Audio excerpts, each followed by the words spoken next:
Magandang gabi po mga ka-STL. Narito na po ang resulta ng STL Bataan para sa araw na to, 3rd draw, November 6, 2024.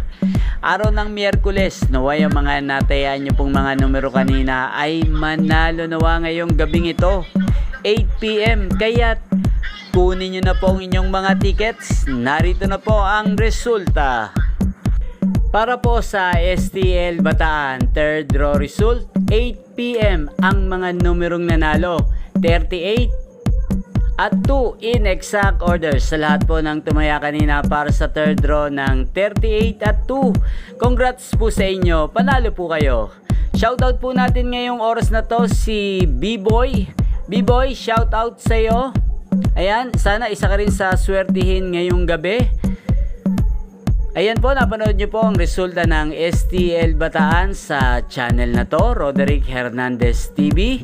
Maraming salamat po sa patuloy nyo pong pagsuporta sa aking channel. Sa mga nais pong i-shoutout, comment lang po kayo. Ayan, thank you for watching.